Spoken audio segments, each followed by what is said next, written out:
Welcome Amakhosi Network, welcome to the channel. Today we're going to be chatting about Kaizer Chiefs' heavy defeat against TS Galaxy, and we're also going to be chatting about what the MTN 8 told us about the league and what Kaizer Chiefs has to do to prepare for this season. But before we get into that, please like, comment and subscribe. As you saw, one member won the Kaizer Chiefs skipper, and that was DJ Stigzo. I'm communicating to DJ Stigzo on Instagram so we can get his skipper and we can decide which skipper he wants and how he wants it to look. So if the channel grows and there's more support for the channel, we can do more of these kind of competitions. But we need the channel to grow for us to be able to do this. And then maybe one day Kaizer Chiefs can start sponsoring us. But anyway, let's get into them. TS Galaxy beat us 3-0, and one of the goal scorers was Puso. We don't know the context of the game. So when I say we don't know the context of the game, we don't know what kind of team was playing. We don't know if it was the youngsters. We don't know if it was the full team. We don't know if there was a lot of the new players like Abo Ignacio Miguel, Abo Cirino. We don't know that information, right? So it's a bit difficult for us to really know what that TS Galaxy game brought. But in my opinion, now you guys will say what you want about this. In my opinion, TS Galaxy played Kaizer Chiefs first team, because I feel like Nabi used this game to test out Kaizer Chiefs and see where they are. Why am I saying this? Because if TS Galaxy went and played this friendly match at the Kaizer Chiefs village, then yes, I can agree. The youngsters were probably in that game. But this game was played at the FNB Stadium. FNB Stadium. I don't think Nabi would waste playing at the FNB Stadium on playing Twinkies. I think he would use this moment to play his first team and see what his first team can do in their home ground for the whole season. Because, let's be honest, it's 2 weeks away from our first game. If I'm not mistaken, our first game could even be, is it next weekend? I don't know. Yeah, I think technically that our first game is next weekend. So you see what I mean? That time is not on our side. We have 2 weeks till the season starts. Basically, next weekend the season is kicking off. Kaizer Chiefs is playing their first game, and we have already lost 3-0 against TS Galaxy, who have already lost some of their best players. They lost Mujele. They lost their goalkeeper Ntwari. It will be interesting to find out that maybe Ntwari, the TS Galaxy scored those 3 goals against Ntwari. It's sad. But anyway, what I will say about that is that it just tells me that Kaizer Chiefs isn't ready. But one thing I always remind myself of, and I keep having to stress this about myself, is that when Stuart Baxter first came to coach Kaizer Chiefs, his very first season when he came to coach Kaizer Chiefs, in the MTN 8, Sundowns baqabula that guy 4-1. Bamthela ngenduku. Serious, bamshaya, but 4-1. I remember that game, Richard Henyeka, and he scored 4-1. But what happened after that MTN 8 game? Kaizer Chiefs went on to win what? The league. And that takes us to my next point. My next point is this. And also, before I get to the main point of the league, let me touch on this. I also watched the DDC just to see what kind of players we have coming up. And that Uzwenye boy who actually went to Turkey or whatever with Kaizer Chiefs, that boy is looking very promising. He's like a new age Kama Billiard, if I have to put it that way. He has pace, he's very nippy. There's something about that boy that looks very, very good. So I liked what I saw about that boy. Maybe there's 1 or 2 others that I saw that are still interesting. The left back is actually interesting for me. Offensive. I don't know why we even went to buy Bradley Cross when that boy is there. That boy could easily fit into the Kaizer Chiefs first team with the right coaching, of course. But that is me, and that's the DDC. If you went away, the DDC won 2-0 in the opening game. Thanks to basically goals by Uhlongwane and who else scored? It was Hlongwane and something. I forgot who the other goal scorer was. It was a short number 4. It was my first time seeing him, so I don't know his name yet. Pago, something like that. Something. Forgive me for messing up the name. But let's get to the MTN 8. The MTN 8, we saw Cape Town City losing against Pirates, and we saw Steelers beating Sundowns. And why I wanted to bring up this game these games in this video is that I kind of had a look at what the MTN 8 brought, and it kind of told me what the season might bring.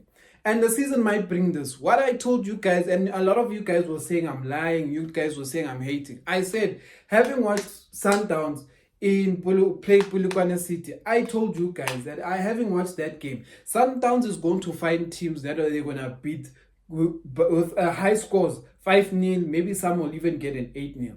But one thing I saw from watching that Sundowns, is that Sundowns is going to lose to teams. There are teams that are still going to Pakabula Sundowns, and Sundowns going to lose. Just like now, Stellenbosch, 2-2. They beat them 2-2. 2-2. 2-2. Urigitsa guy. Follow me. Uzaboshaya Sundowns. Yeah. One time. But anyway, guys, that's what I told you. Stellies beat Sundowns, and I told you guys that this season, the way Sundowns is playing, Sundowns is going to lose, because what has made it difficult to beat Sundowns is the fact that they hog the ball. Hog the ball meaning they want the ball like mad people. Like when without the ball, Sundowns can't function with under Rulani. But under Mangoba Nciti, it's like they are comfortable not to have the ball because they just want to give the ball away. And when I saw that, I was like, good shot, because now it means that other teams that have ball players are going to get more of the ball, and they're going to hit those through passes, whatever, because Sundowns was beating most teams because most teams just couldn't get the ball. Sundowns would have possession sometimes of 70% to 80%, and that team would have 20%. What are you going to do with 20% possession? You can't do anything. But now, Sundowns is giving team the ball. They're going below 60% possession, meaning these teams in that 40% or 50% possession, they can have many chances, as we saw what Stellenbosch did. And the season thing is that Stellenbosch also, they I won't say they have a weak team, but it's not like last season, but they're reinforcing. That's the one thing I like about Stellenbosch. Stellenbosch reinforces with quality and players they believe in, because today apparently they signed a new right back who's Nigerian, who's going to replace Udino van Rooyen. I don't know if he's a right back, but they said he's a defender. But let me give you the view I saw, and this is my early predictions, but it's going to definitely change because the season is very long. But my early predictions is that Sundowns will most likely still win the season because they know how to beat the small teams. But if Sundowns messes up, which is a very high chance that Sundowns this season could find themselves going 5 games without collecting a win, it's very possible. If Sundowns goes through a rough patch like this and their players struggle to gel in the first 10 games and they lose points, a lot of you are going to think that Pirates will win. And this is what I have to say. Orlando Pirates can win the league, but their problem is that they can't beat the small teams. And that is where Sundowns knows how to win the league. Sundowns doesn't need to beat Pirates to win the league, even though last season we saw they were hitting everyone game palm. But that's one thing I'll say is Pirates' problem.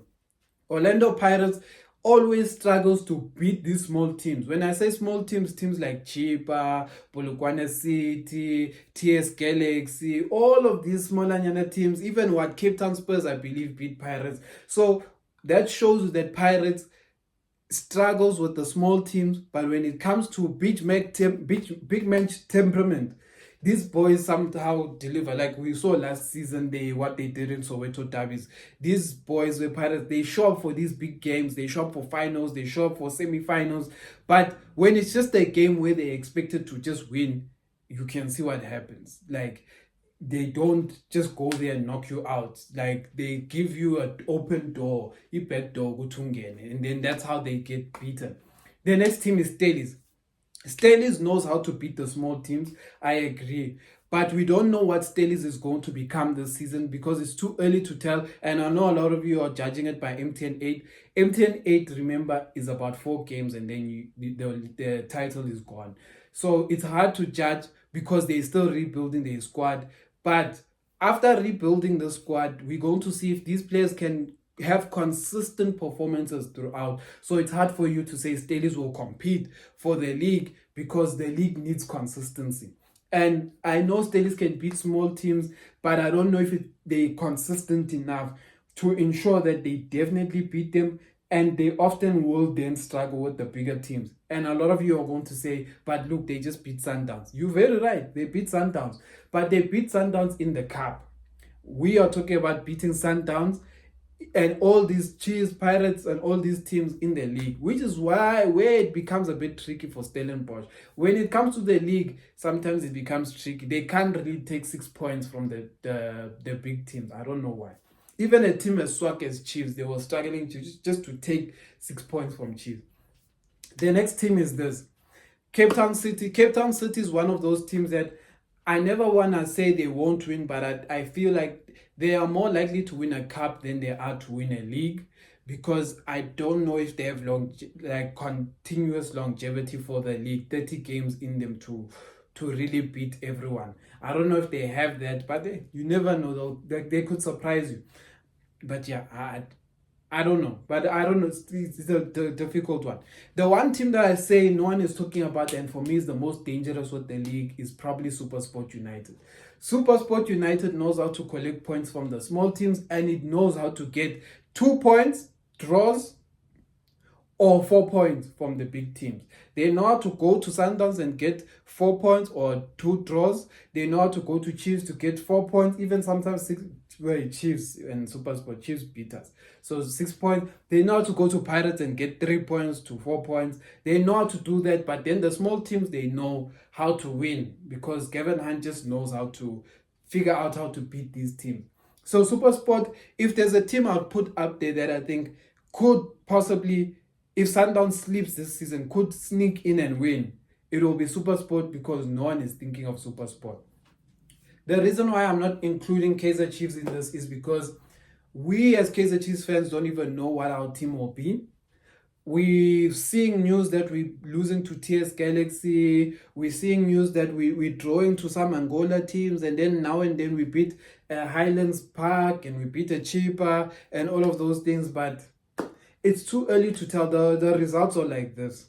You know, you would consider Cheaper and Highlands Park to be low relegation like teams, because one of them is not even in the PSL, in the Betway.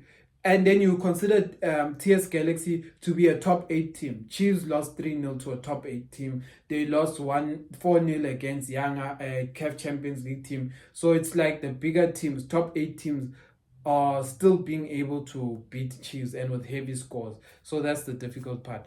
That's all I have for you today. Amakhosi for life.